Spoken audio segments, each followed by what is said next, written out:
Hello students, स्वागत है आपका क्लास 10th सब्जेक्ट साइंस।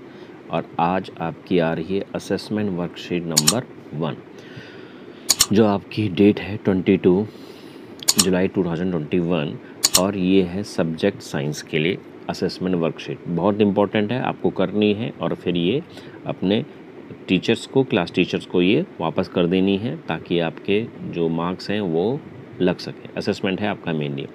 तो करना क्या है आपको कि darken the circle against the correct option of the following question with a pencil या पेन। तो आप चाहे डार्क कर दो या इसमें राइट का निशान लगा दो, दोनों का मतलब एक ही है। तो पहला क्वेश्चन देखो बच्चों, कह रहा है symbol of the sodium, copper and magnesium are respectively. इनमें से क्या होगा? देखो सोडियम का क्या होता है, Na होता है, कॉपर का क्या होता है, Cu होता है, और मैग्नीशियम का क्या होता है, Mg। तो इसी ऑर्डर में देखो कौन सा है, Na के बाद क्या आना चाहिए, Cu आना चाहिए। Na के बाद Mg है? नहीं, Na है ही नहीं। Na है, Na के बाद Cu है, फिर Mg है। तो ये आपका राइट हो गया है बी वाला ऑप्शन। बहुत इंपॉर्टेंट है, इस बार आपको ये करना है क्योंकि इसी को देखते हुए आपके जो फर्स्ट टर्म है जो दिसंबर में होने वाला है वो इसी को देखकर आएगा, ऐसे ही आएंगे, ध्यान रखो। दूसरा है आपका symbol of the chlorine and chloride are respectively. कि क्लोरीन का सिंबल क्या होता है? क्लोरीन का सिंबल होता है Cl और क्लोराइड का सिंबल क्या होता है, Cl-। अब देखो चेक करो यहाँ पर कौन सा वाला है, क्या Ca है? ए भी नहीं है। क्यों नहीं है? देखो Cl तो बड़ा है पर जो क्लोराइड आयन है ना, ये देखो C यहाँ पर छोटा है, तो ये गलत हो गया। क्लियर हो गया? यहाँ देखो क्लोराइड आयन सही है पर क्लोरीन गलत कर दिया, छोटा C कर दिया। तो यह करेक्ट ऑप्शन क्या दिखाया जा रहा है आपको, सी। करेक्ट ऑप्शन क्या है इसका, सी है। अच्छा जी, अब आप जरा सा आगे बढ़ जाते हैं थर्ड क्वेश्चन की ओर। क्या कह रहा है, ध्यान दो बच्चों जरा सा, कि formula found by combination of silver and iodide is. देखो सिल्वर को Ag बोलते हैं, आयोडीन को I बोलते हैं। ये इसका ग्रुप वो होता है क्या, फार्मूला। तो आंसर क्या हो गया, बी हो गया सीधे। गलत, Ag ये हो गया C। क्यों? क्योंकि A बड़ा होगा, G छोटा होगा और I। तो बड़ा ध्यान देना है आपने। देखो लग तो ये भी सेम रहा था, अभी मैं कंफ्यूज हो गया था, जानबूझ के कंफ्यूज हो गया ताकि आपको पता चल सके मैं गलती क्या कर रहा हूँ। बच्चों समझ में आया? तो ये वाला ऑप्शन करेक्ट है, ये ऑप्शन गलत है। फोर्थ क्वेश्चन में आते हैं हम लोग कि valency of potassium and chlorine are respectively.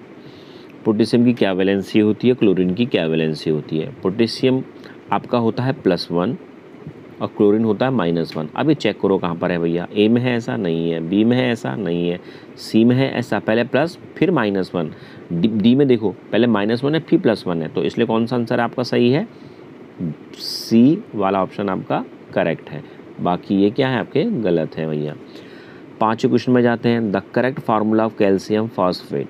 Calcium को लिखते हैं हम लोग Ca, फॉस्फेट होता है हमारा PO4 और Ca की भी कितनी होती है, Ca की कितनी वैलेंसी होती है, 2, और फॉस्फेट की कितनी होती है, 3। तो ये बन गया आपका कैल्शियम फॉस्फेट। तो इनमें से कौन सा वाला हो गया बच्चों आपका? आपका हो गया B option.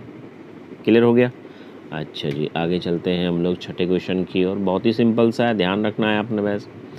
The atoms of the same element having the same atomic number but different mass number are called isotopes. Very good, जिनको बच्चों को पता था, क्योंकि हम लोगों ने केवल आइसोटोप्स के बारे में ही पढ़ा है जो अभी तक हमारी वर्कशीट आई है। आइसोटोप्स में क्या होता है, कोई अगर एलिमेंट X है तो यहाँ पर उसका क्या लिखते हैं, एटॉमिक नंबर लिखते हैं, और ऊपर क्या लिखते हैं, उसका मास नंबर लिखते हैं। क्लियर हो गया बच्चों? चलो जी आगे बढ़ते हैं अपने 7th क्वेश्चन की ओर। 7th क्वेश्चन बोल रहा है chemical formula of aluminium hydroxide क्या होगा। एल्यूमिनियम को हम लिखते हैं Al, हाइड्रोक्साइड को लेते हैं OH। एल्यूमिनियम की वैलेंसी होती है 3 जो OH पे लगती है। तो इस तरीके से कहाँ दिखाई दे रहा है आपका, क्या A दिखाई दे रहा, नहीं। क्या B दिखाई दे रहा आपका, नहीं। क्या C दिखाई दे रहा आपका, यस। तो बस C इसका क्या हो गया, आंसर हो गया। क्लियर बच्चों? अब आ गए 8th क्वेश्चन में, atomic number of an atom is equal to blank present in an atom. कह रहा है एटॉमिक नंबर किसके बराबर होता है। एटॉमिक नंबर क्या इलेक्ट्रॉन के बराबर होता है, एटॉमिक नंबर क्या नंबर ऑफ प्रोटॉन के बराबर होता है, या atomic number number of neutron के बराबर होता है। तो हमने पढ़ा था वर्कशीट के अंदर कि atomic number of an atom is equal to number of electron या नंबर ऑफ प्रोटॉन। तो ए और बी दोनों ही सही है, इसलिए डी इसका ऑप्शन है बच्चों मेरे। क्लियर हो गया? हाँ जी क्लियर हो गया होगा आपको, बच्चे तो आप अच्छे हो, पढ़ाई करते हो इसलिए। नाइन्थ वाला, sodium is written as 11Na23 which indicates that it has.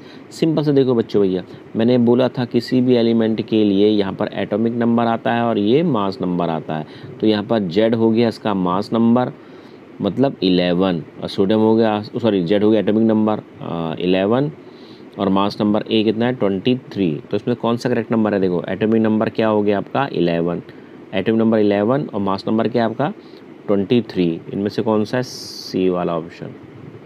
Clear हो गया। अच्छा जी, नेक्स्ट आपका आ गया फोर्थ क्वेश्चन, मैग्नीशियम हाइड्रोक्साइड है। ये क्या है, मैग्नीशियम हाइड्रोक्साइड है कि मैग्नीशियम ऑक्साइड है? OH किसको, OH को क्या बोला जाता है, हाइड्रोक्साइड बोला जाता है। क्या बोला जाता है, हाइड्रोक्साइड बोला जाता है। तो सिंपल सा ये क्या हो गया, और Mg है मैग्नीशियम। क्या मैग्नीशियम ऑक्साइड होगा, नहीं होगा। क्या मैग्नीशियम हाइड्रोक्साइड होगा, यस बी होगा, ना डी है और ना ही सी है। तो बच्चों यहाँ की आपकी ख़त्म हुई। इसे करो, कोई डाउट हो तो कमेंट बॉक्स में मुझे कमेंट कीजिए। ओके बच्चों, बाय।